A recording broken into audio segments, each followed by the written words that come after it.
Kabar duka tengah menyelimuti dunia seni Indonesia. Tribuners, seniman keroncong tanah air Sukap Jiman tutup usia pada Minggu 16 Januari 2022 kemarin. Sebelum keluarga membawanya ke rumah sakit, nyawa Sukap sudah tidak tertolong. Sukap Jiman dikenal sebagai pencipta lagu Lingsir Wengi yang terus memperjuangkan hak-haknya untuk mendapatkan royalti. Untuk mengetahui lebih detailnya terkait kabar ini sudah bergabung bersama kami Agil Trisetiawan, reporter Tribun Solo yang akan menyampaikan laporannya. Halo rekan Agil. Ya, selamat siang rekan Dea dan Tribuners. Ya, selamat siang Agil. Bisa Anda informasikan dari informasi yang sudah Anda dapatkan, bagaimana kondisi Sukap Jiman sebelum meninggal dunia?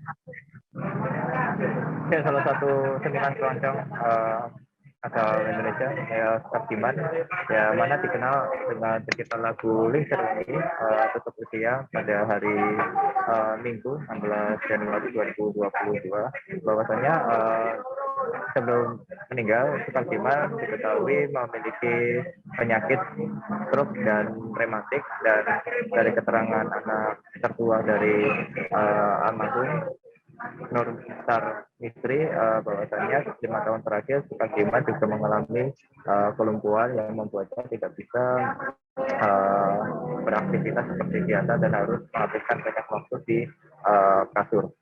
Dari keterangan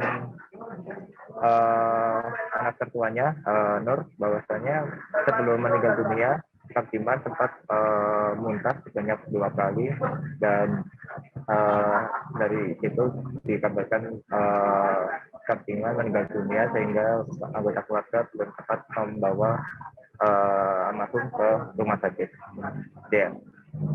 Iya, untuk kembali mengenang sosok Sukap Jiman ini bisa diinformasikan terkait lagu-lagu karya Sukap Jiman.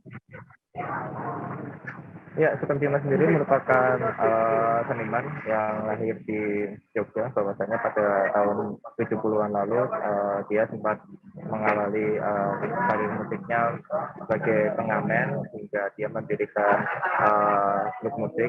Sepanjang karirnya di dunia musik sendiri, selain lagu Lingsir Wengi, dia juga menciptakan sejumlah lagu lainnya seperti Mendung Sore, Loro Ati, Dudu Pada Rojo, dan sejumlah lagu lainnya, yang mana lagu-lagu tersebut sempat dipopulerkan oleh beberapa artis, yaitu seperti Didi Kempot maupun Abdul. Ya, lalu Agil, bagaimana perjuangan beliau selama ini untuk mendapatkan royalti dari lagu-lagu ciptaannya? Ya, selama ini Sukap Jiman juga berjuang untuk mendapatkan royalti dari lagu-lagu ciptaannya, khususnya lagu Lingsir Wengi, yang mana almarhum sendiri belum mendapatkan royalti dari lagu-lagu yang dia ciptakan. Keluarga korban sendiri, maksud kami dari keterangan keluarga almarhum sendiri, saat ini royalti sudah kepengurusan royalti sudah dilimpahkan atau diambil alih oleh kuasa hukum mereka yang merupakan salah satu tokoh masyarakat di Kartosuro. Namun dari wawancara kami terakhir, royalti tersebut masih belum didapatkan dari pihak keluarga, dan saat ini pihak keluarga melalui kuasa hukumnya terus memperjuangkan hak royalti dari Sukap Jiman tersebut. Baik, terima kasih rekan Agil. Jangan lupa subscribe, share, komen, dan like ya.